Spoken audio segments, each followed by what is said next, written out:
নমস্কাৰ, নমঃ শিৱায়। আপোনালোকক পুনৰবাৰ স্বাগতম জনাইছোঁ। আজি আমি আলোচনা কৰিম এটা বিশেষ দিনৰ, অৰ্থাৎ আমাৰ বহাগ মাহৰ 1427 চনৰ বহাগ মাহৰ আমাৰ পূৰ্ণিমা দিনটোৰ বিষয়ে। এইবাৰ আমাৰ পূৰ্ণিমা দিনটো বুদ্ধ পূৰ্ণিমা হিচাপে পৰিছে। এই বুদ্ধ পূৰ্ণিমাৰ তাৰিখটো হ'ব ইংৰাজী মাহৰ 7 তাৰিখ, 7 মে', আৰু অসমীয়া পৰিছে আপোনাৰ 24 বহাগ। এই দিনটোত বিশেষ তাৎপৰ্য আছে। আমি সকলোৱে জানো যে বুদ্ধদেৱ এজন সিদ্ধগুৰু আছিলে। আপোনালোকে সকলোৱে জানে যে বুদ্ধদেৱ ৰাজ পৰিয়ালত জন্মগ্ৰহণ কৰিছিলে, কিন্তু তেখেতে সৰুৰ পৰা কিছুমান প্ৰশ্নৰ উত্তৰ বিচাৰি আছিলে যে মানুহ কিয় মৰে, কিয় বৃদ্ধ হয়, মৃত্যুৰ পিছত মানুহৰ ক'ত যায় বা কি হয়। এই সকলোবিলাক প্ৰশ্ন উত্তৰ তেখেতে বহুত ধৰণৰ ধৰ্মশাস্ত্ৰ অধ্যয়ন কৰিছিলে, বিভিন্ন মানুহক সংস্পৰ্শলৈ আহিছিলে, কিন্তু কোনেও তেখেতক সঠিক প্ৰশ্নৰ উত্তৰটো দিব পৰা নাছিলে। তো সেইবাবে তেখেতে ৰাজপাট ত্যাগ কৰি বনলৈ গৈছিলে আৰু তাতে তেওঁ তপস্যাত নিমগ্ন হৈছিলে, সাধনা কৰিছিলে। আৰু সাধনাত তেখেতে বহু বছৰ পিছত সিদ্ধি লাভ কৰিছিলে আৰু আত্মজ্ঞান লাভ কৰিছিলে। তেতিয়া যিটো সিদ্ধাৰ্থ, গৌতম বুদ্ধৰ আপোনালোকে সকলোৱে জানে যে বাল্যকালৰ নাম সিদ্ধাৰ্থ আছিলে। তাত তেখেতে সিদ্ধ লাভ কৰিলে, সিদ্ধত্ব প্ৰাপ্তৰ পিছত তেখেতে বুদ্ধ নাম পালে। আমি তেখেতক গৌতম বুদ্ধ বুলি জানো।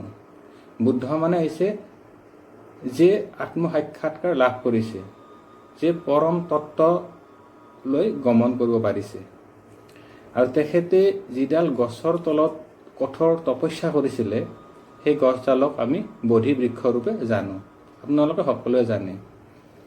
এইখিনি কথা মই কিয় কৈছোঁ যে আমাৰ যিটো পূৰ্ণিমাৰ লগত বুদ্ধদেৱৰ হেৰিটো সংস্পৰ্শ কানেকশ্যন আছে।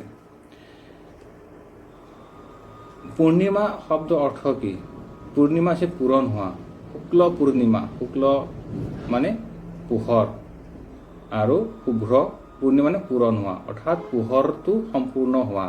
আমি সকলোৱে জানো যে ৰাশি চক্ৰত চন্দ্ৰগ্ৰহ যেতিয়া পূৰ্ণতা প্ৰাপ্ত হয় তাক পূৰ্ণিমা বুলি কোৱা হয়।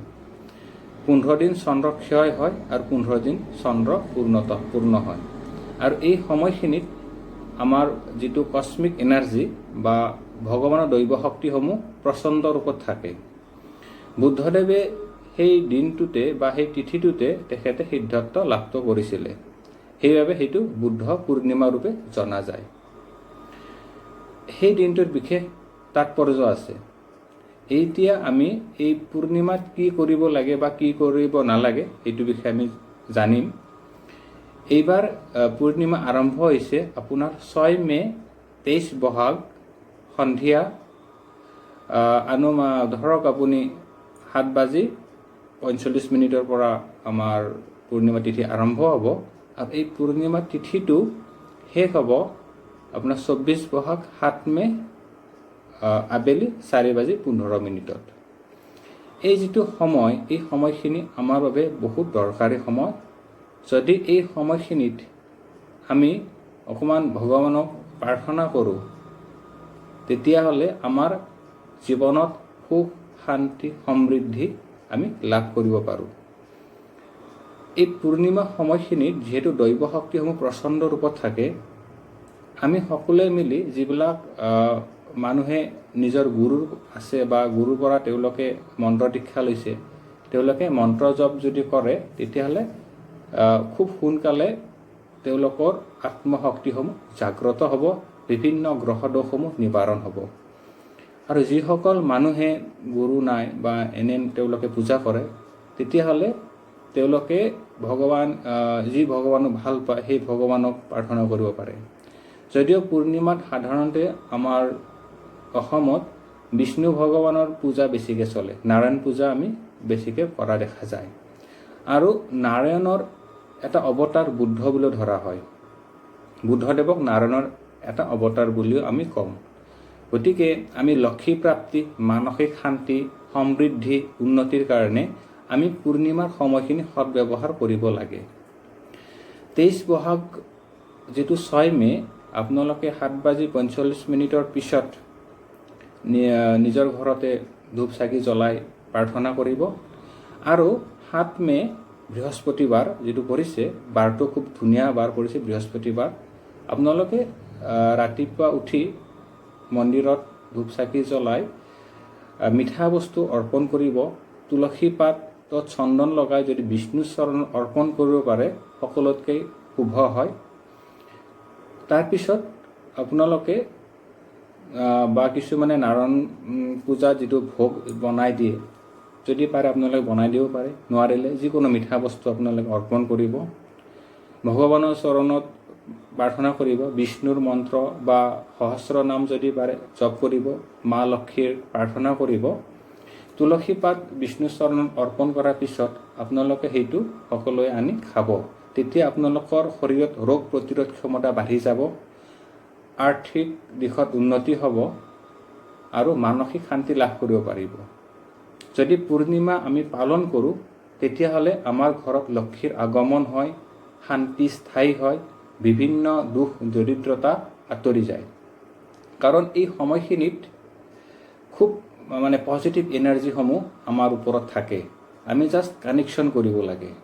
গতিকে আপোনালোকে যি ধৰ্মত আপোনালোকে আছে সেই ধৰ্মমতে যিবিলাক নিয়ম আছে আপোনালোকে সেইখিনি কৰিব, প্ৰাৰ্থনা কৰিব।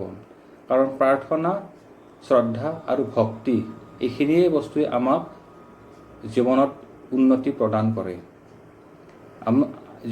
যেনেকৈ বুদ্ধদেৱে নিজৰ ৰাজপাট ত্যাগ কৰি তেখেতে সন্ন্যাসী হৈ আত্মশক্তি আৰু আত্মবল লাভ কৰিছে, ঠিক তেনেকৈ আমিও আমাৰ জীৱনত যিবিলাক দুখ দুৰ্গতি বা যিবিলাক বিপদ আপদ বা যিবিলাক আমাৰ বিকাৰ আছে সেইসমূহ আমি ত্যাগ কৰি আমি বাস্তৱ সত্য ৰূপত আমি আগবাঢ়িব যাব লাগিব। তাৰ কাৰণে পূৰ্ণিমা আমি সকলোৱে পালন কৰিব লাগে। সেইদিনা নিৰামিষ খাব লাগে, পাৰিলে উপবাস দিব লাগে, নোৱাৰিলে নিৰামিষ খাওক। আৰু যদি বগা বস্ত্ৰ বা বগা ফুল আপোনালোকে ভগৱানৰ চৰণত অৰ্পণ কৰিব তেতিয়াহ'লে শুভ শান্তি। আৰু এই সময়খিনি যদি আমি দুখীয়া মানুহক বগা বস্তু দান কৰিব পাৰোঁ তেতিয়াহ'লে আমাৰ জীৱনত শান্তিটো আহিবই। চন্দ্ৰগ্ৰহ বলৱান হয় এই সময়খিনিত। গতিকে আমি চন্দ্ৰ হৈছে মানসিক শান্তি কাৰক গ্ৰহ, উন্নতি কাৰক গ্ৰহ। আৰু গতিকে আমি এইখিনি সময় যদি আমি পালন কৰোঁ তেতিয়াহ'লে আমাৰ বিভিন্ন দিশৰ পৰা উন্নতিটো আমাৰ হ'বই হ'ব। আজিৰ পৰা প্ৰায় 2564 বছৰ আগতে বুদ্ধদেৱে বুদ্ধ এই আমাৰ পৃথিৱীৰ তেখেতে সিদ্ধত্ব লাভ কৰিছিলে। যদিও তেখেতে আজি পৃথিৱীত নাই, কিন্তু তেখেতৰ শক্তি জ্ঞান সেইখিনি আজিও বিদ্যমান আছে। অৰ্থাৎ সিদ্ধৰ মৃত্যু নহয়, সিদ্ধ সদায় অমৰ। শৰীৰ ত্যাগ কৰে কিন্তু তেখেতৰ যিটো শক্তি আমি সকলোৱে অনুভৱ কৰিব পাৰোঁ। যদি আমি অকণমান আত্মজ্ঞান চকু মুজি যদি ভগৱানক চিন্তা কৰোঁ তেতিয়াহ'লে আমি আত্মজ্ঞান লাভ কৰিব পাৰিম। অহিংসা পৰম ধৰ্ম বুদ্ধদেৱে আমাক শিকাইছে বা কৈছে, বা সকলো ধৰ্মশাস্ত্ৰতে এইটো বস্তুৱে আছে। আমি সেইখিনি সকলো বস্তু ফ'ল' কৰিব লাগে। আৰু আমি জ্যোতিষ শাস্ত্ৰ মতে এই দিশৰ যিহেতু এটা বিশেষ তাৎপৰ্য দিন, যিটো ফুল মুন হয়, অৰ্থাৎ চন্দ্ৰৰ কলাসমূহ সিদিনা পূৰ্ণ হয়, সেইকাৰণে পূৰ্ণিমা বুলি কোৱা হৈছে।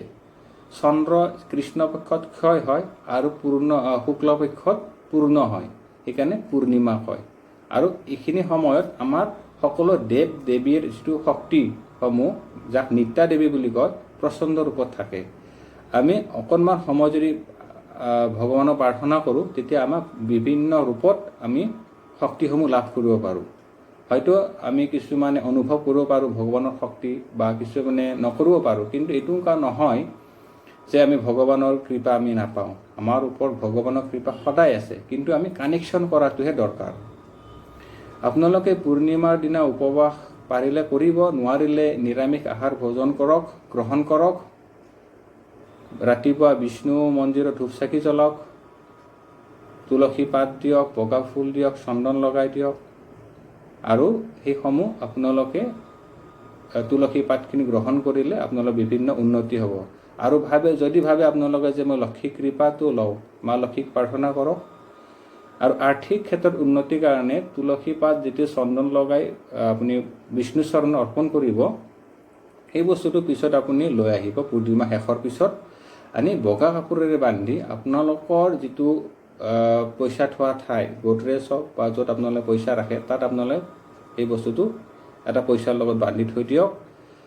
দেখা পাব আপোনালোকৰ অযথা ব্যয়টো কমি যাব আৰু লাহে লাহে আপোনালোকৰ আৰ্থিক দিশত উন্নতি হ'ব, মানসিক শান্তি হ'ব, গৃহত নতুন নতুন শুভ কৰ্মসমূহ হোৱা আৰম্ভ হ'ব। আজিলৈ ইমানেই। পিছত আমি আকৌ বেলেগ ভিডিঅ' লৈ আপোনালোকৰ ওচৰত আহিম। ধন্যবাদ। নমঃ শিৱায়।